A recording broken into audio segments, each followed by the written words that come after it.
আসসালামু আলাইকুম ওয়া রাহমাতুল্লাহ। সুপ্রিয় নবম শ্রেণীর শিক্ষার্থীরা, আশা করি তোমরা সবাই ভালো আছো। আজকে আমরা আলোচনা করব প্রাত্যহিক জীবনের সেট অধ্যায়ের 19 10 নাম্বার। 10 নাম্বার এই অঙ্কটি আমরা আজকে সমাধান করব। সুপ্রিয় শিক্ষার্থী বন্ধুরা, দেখো কি বলছে। পি সমান 0 1 2 3, কিউ সমান 1 3 4 এবং আর সমান পি ইন্টারসেকশন কিউ হলে 1 নাম্বারে অর্থাৎ আই নাম্বারে বলছে কি পি ইন্টু আর এবং আর ইন্টু কিউ নির্ণয় করো। শিক্ষার্থী বন্ধুরা, খুবই সহজ। এটাকে বলা হয় ক্রস গুণন অর্থাৎ কার্তেসীয় গুণজ। কার্তেসীয় গুণজ সম্পর্কে তোমরা তোমাদের বইয়ের 24 পৃষ্ঠায় তোমরা দেখেছো 1.9 যে সেটের কার্তেসীয় গুণজ পদ্ধতি, যেটা তোমরা এখানে করেছো আশা করি। আমরা এখন 1 নাম্বারটা সমাধান করব। আমাদের 1 নাম্বার কি দেওয়া আছে, পি ইন্টু আর অর্থাৎ পি এর মান দেওয়া আছে, আর আর এর মানটা দেখো এখানে কিন্তু আর এর মানের শর্ত দেওয়া আছে, অর্থাৎ আর এর মানটা কিন্তু সরাসরি দেওয়া নাই। আর এর মানটা কি বলছে যে আর এর মানটা হবে পি এবং কিউর ইন্টারসেকশন করলে যে মানটা বের হবে সেই মানটা হবে আর এর মান। তার মানে আর এর মানটা সরাসরি দেওয়া নাই, আমাদের আর এর মানটা বের করতে হবে। আমরা লিখছি দেওয়া আছে পি সমান 0 1 2 3 এবং কিউ সমান 1 3 4। এখন আমাদের লাগবে কার মান, আর এর মানটা। তা আর একটা শর্ত দেওয়া আছে, সেটা আমরা লিখলাম যে আর সমান পি ইন্টারসেকশন কিউ, অর্থাৎ পির মানটা আমরা বসাই দিলাম, চিহ্ন দিলাম, তারপর কিউ মানটা বসাইলাম। এখন এই ইন্টারসেকশনের কাজ কি? ইন্টারসেকশনের কাজ হচ্ছে মানে কমন, যেটা হচ্ছে মিল। যেই উপাদান সংখ্যাটা আমরা মিল পাবো সেই উপাদানটাই লিখবো। দেখো শূন্য আছে এখানে, এখানে কিন্তু শূন্য নাই। এরপর এখানে 1 আছে, এখানে 1 আছে, তাই আমরা 1 লিখলাম। এরপরে দেখো এখানে 2 আছে, কিন্তু এই পক্ষে কি আমাদের কোনো 2 নাই, সংখ্যা নেই। এরপরে দেখো এখানে 3 আছে, এখানে কি আছে 3 আছে, তাই আমরা এখানে 3 লিখলাম। এরপরে দেখো এখানে কোনো সংখ্যা নাই, এখানে একটা 4 আছে, তারা কি লেখা যাবে না। তাই ইন্টারসেকশনের কাজ কি, যেগুলো কি মিল, অর্থাৎ যে উপাদান সংখ্যাগুলো কি মানে আমরা পাবো, দুই পক্ষে পাবো, সেটাই এটার উত্তর হবে। শিক্ষার্থী বন্ধুরা, আমরা আর এর মানটা পেয়ে গেলাম। আর এর মানটা 1 3। 1 নাম্বার কি বলছে যে পি ইন্টু আর, অর্থাৎ আমরা পি ইন্টু আর করলাম, অর্থাৎ পি এর মানটা আমরা বসাই দিলাম যে 0 1 2 3 এবং ক্রস, এবং আর এর মানটা আমরা বসাই দিলাম 1 3। শিক্ষার্থী বন্ধুরা দেখো, এখন দেখো আমরা এখানে প্রথম কয়টা উপাদান আছে, 4টি উপাদান আছে, 0 1 2 3। এই 4টি উপাদানের সাথে আমরা এই পরের যে 2টা উপাদান আছে এর সাথে কি করব, গুণ করব। প্রথমে আমরা শূন্য দিয়ে করি, যেমন শূন্য, এই শূন্যর সাথে 1 যদি করি, 0 1 0 1, আবার 0 3, হ্যাঁ 0 3। আর এই যে কার্তেসীয় গুণজ, একমাত্র সেট অঙ্কে কার্তেসীয় গুণজ যে আমরা যে সমাধানটা করব, গুণ করব, গুণের ক্ষেত্রে আমাদের উপাদান সংখ্যাটা কি ফার্স্ট ব্র্যাকেট দিয়ে ক্লোজ করে দেবে, আর সকল ক্ষেত্রে সেকেন্ড ব্র্যাকেট দিয়ে ক্লোজ করতে হয়। দেখো 0 দিয়ে আমরা গুণ করলাম 0 1 0 3। এরপর আবার 1 দিয়ে করবো যে 1 1 1 3।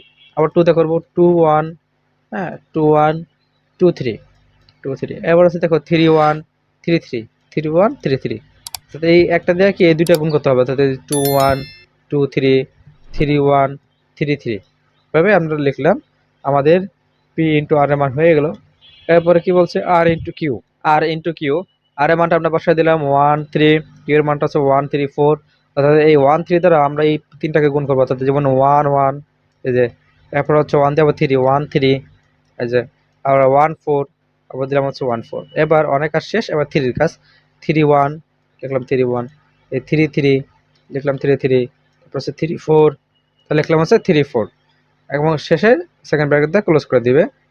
তাহলে শিক্ষার্থী বন্ধুরা, আমাদের 1 নাম্বার সমাধানটি হয়ে গেল। এবারে দেখো 2 নাম্বারে কি বলছে, number of P into R এবং number of R into Q এর মান বের করো।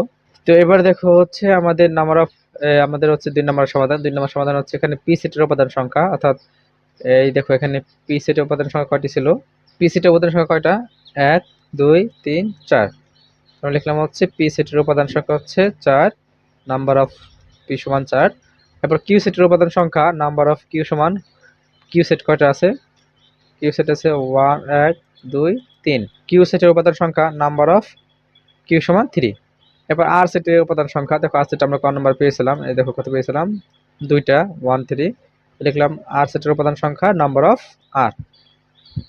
অফ আর সমান 2। শিক্ষার্থী বন্ধুরা, এরপরে আমাদের বের করতে হবে মূল প্রশ্ন বলছে number of P into R. আমরা লিখলাম number of P into R, number of P, number of R. এই দুটোকে আলাদা করে দিলাম। আমরা এই দুটোকে আলাদা করে দিলাম। আলাদা করার পরে দেখো নাম্বার অফ পির মান কত?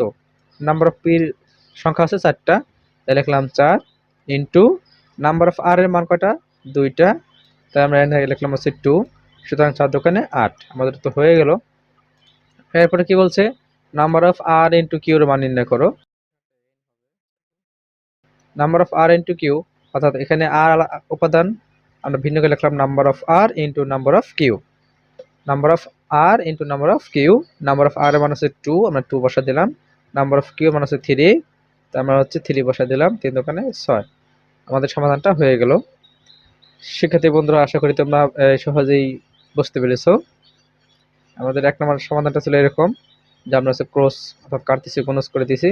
অর্থাৎ এই একটা 0 দ্বারা হচ্ছে 1, এই 0 এর সাথে 3, আবার 1 এর সাথে 1, 1 এর সাথে 3, প্রত্যেকের সাথে প্রত্যেকে আমরা গুণ করে দিয়েছি। এরপর 2 নম্বর বলছিল যে হচ্ছে আমাদের নাম্বার অফ পি ইন্টু আর এর মান নির্ণয় করতে বলছিল, তো আমরা এটা আলাদা করে লিখছি, number of P number of R আলাদা করে মানটা বসে গুণ করে দিলাম। তা এই ছিল আমাদের আজকে 10 নম্বরের সমাধান। আশা করি তোমরা সবাই বুঝতে পেরেছো। পরবর্তীতে 11 নম্বর একটা অঙ্ক দেওয়া আছে, যদি পি ইন্টু কিউ সমান 0a 1c এবং 2b হয়, তবে পি ইন্টু কিউ নির্ণয় করো। পরবর্তী ভিডিওতে আমরা এই অঙ্কটি সমাধান করব। পরবর্তী ভিডিও দেখার আমন্ত্রণ জানিয়ে বিদায় নিচ্ছি। আল্লাহ হাফেজ।